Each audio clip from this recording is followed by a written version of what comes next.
শুক্রবার হরিরামপুরের সভা থেকে ফের একবার মালদাহের অশান্তির ঘটনা নিয়ে সরব মুখ্যমন্ত্রী মমতা বন্দ্যোপাধ্যায়।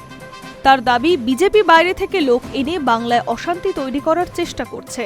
মূল অভিযুক্ত পালানোর সময় রাজ্যের সিআইডি তাকে গ্রেফতার করেছে বলে জানিয়েছেন মুখ্যমন্ত্রী। তিনি অভিযোগ করেছেন, রাজ্যের সব আধিকারিকদের বদলে দিয়েছে নির্বাচন কমিশন। আধিকারিকদের বদলে দিয়ে বাংলায় বিজেপিকে সাহায্য করছে তারা। এর মাঝেই মালদায়ের ঘটনায় অভিযুক্তকে ধরেছে সিআইডি।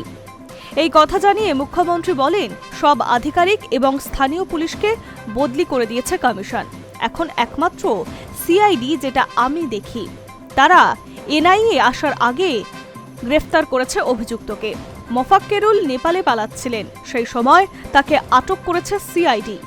হরিরামপুরের সভা থেকে মুখ্যমন্ত্রী বোঝানোর চেষ্টা করেন তিনি এখন রাজ্যের আইন শৃঙ্খলা সামলাচ্ছেন, কিন্তু কমিশন সেটা করতে ব্যর্থ।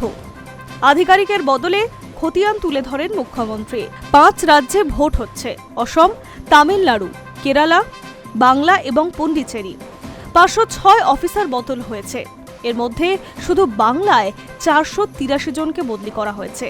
নতুন আধিকারিকদের সম্পর্কে মুখ্যমন্ত্রী বলেন, নতুন আধিকারিকরা সবাই বাংলার লোক। আমি জানি তারা বাংলাকে সাহায্য করবেন, আমাকে সমর্থন করতে হবে না। বাংলার ভোট নির্বিঘ্নে করুন। আসাউদ্দিন ওয়াইসিকে সরাসরি আক্রমণ করেছেন মুখ্যমন্ত্রী। মুম্বাই থেকে ধার করে এনেছে। বিহারে এরাই বিজেপিকে জিতিয়েছে।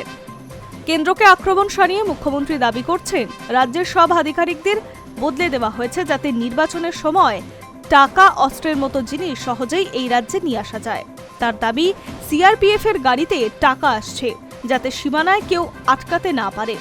তিনি বলেন, আমার কাছে খবর রয়েছে, আমি ঠিক সময়ে সবাইকে জানিয়ে দেব। বিজেপিকে হুঁশিয়ারি দিয়ে মুখ্যমন্ত্রী বলেন, বুঝে নেব, দুর্দান্ত খেলা হবে। মুখ্যমন্ত্রী বলেন, মোটা ভাই যতই চক্রান্ত করো, জেনে রাখো তোমার মুখ দেখবে আর ভোট কাটবে। মুখ্যমন্ত্রীর আশঙ্কা, পরের দিন সংসদে ডিলিমিটেশনের বিল আনবে, আবার বাংলাকে ভাঙবে, টুকরো টুকরো করবে। আপনাদের এবং বিহারের কিছু জেলায় নতুন রাজ্য করতে চায়। তিনি আশ্বাস দিয়ে বলেন, তৃণমূল সরকার হলে আমরা ডিটেনশন ক্যাম্প করতে দেব না। Hi news network.